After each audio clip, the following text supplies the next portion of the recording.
93-ൽ പാഥേയത്തിലെ ചെറുവേഷത്തിലൂടെ സിനിമയിലെത്തി.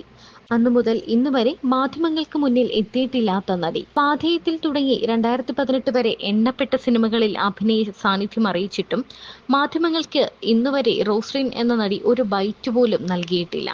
സിനിമയുടെ ബഹളങ്ങൾക്ക് നിന്നുകൊടുത്തിട്ടുമില്ല. വരുന്നു, അഭിനയിക്കുന്നു, തിരിച്ചുപോകുന്നു.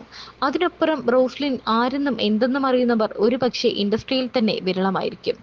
ചങ്ങനാശ്ശേരിക്കാരിയാണ് റോസ്ലിൻ. ഗീത തിയേറ്റേഴ്സിന്റെ നാടകങ്ങളിലൂടെ അഭിനയത്തിനൊപ്പം അസാധ്യമായ സൗണ്ട് മോഡുലേഷൻ കൊണ്ട് വേദികൾ ഇളക്കിമറിച്ച നടി. 93-ൽ പാഥേയത്തിലെ ചെറുവേഷത്തിലൂടെ സിനിമയിലെത്തിയ റോസ്ലിന് അടുത്ത അവസരത്തിനായി 4 വർഷം കാത്തിരിക്കേണ്ടി വന്നു. 97-ലെ നീ വരുവോളത്തിൽ മകൾ രേഖാമോഹനെ റേപ്പ് ചെയ്യുന്ന സീനിൽ പ്രത്യക്ഷപ്പെട്ടത് റോസ്ലിന്റെ ഭർത്താവ് തന്നെ. ആ കാരണം കൊണ്ടാകാം നീ വരുവോളം കാണാൻ ഇന്നേവരെ നടിയുടെ മനസ്സ് പാകപ്പെട്ടിട്ടില്ല.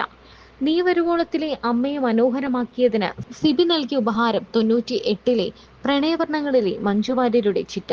99-ൽ ജനനി ലുക്കീമിയ പേഷ്യന്റ് സിസ്റ്റർ വിക്ടോറിയയായി കഥയുടെ കേന്ദ്രസ്ഥാനത്ത് റോസ്ലിൻ വന്നു. അതേ വർഷം തന്നെ അങ്ങനെയൊരു അവധിക്കാലത്തിൽ സംയുക്തയുടെ അമ്മയായി റോസ്ലിൻ മികവ് തെളിയിച്ചു.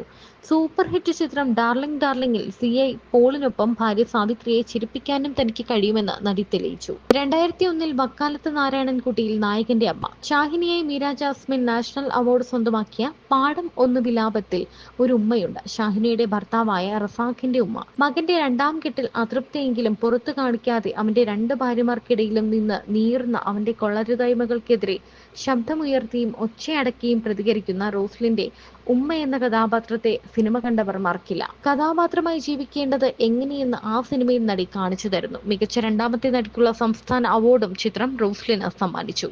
2000-ൽ അടൂരിന്റെ 4 പെണ്ണുങ്ങളിൽ ഗീതുവിന്റെ അമ്മയായി മകളുടെ നിർഗുണനും തീറ്റിഭ്രാന്തനുമായ ഭർത്താവിനെ ഉണ്ണുന്നതും ഒരു ജോലി തന്നെ എന്ന് പറഞ്ഞ് അർത്ഥം വച്ച് നോക്കുന്ന റോസ്ലിന്റെ ഭാവാന്തരങ്ങൾ കാലാതീതം കൾട്ട് തന്നെ.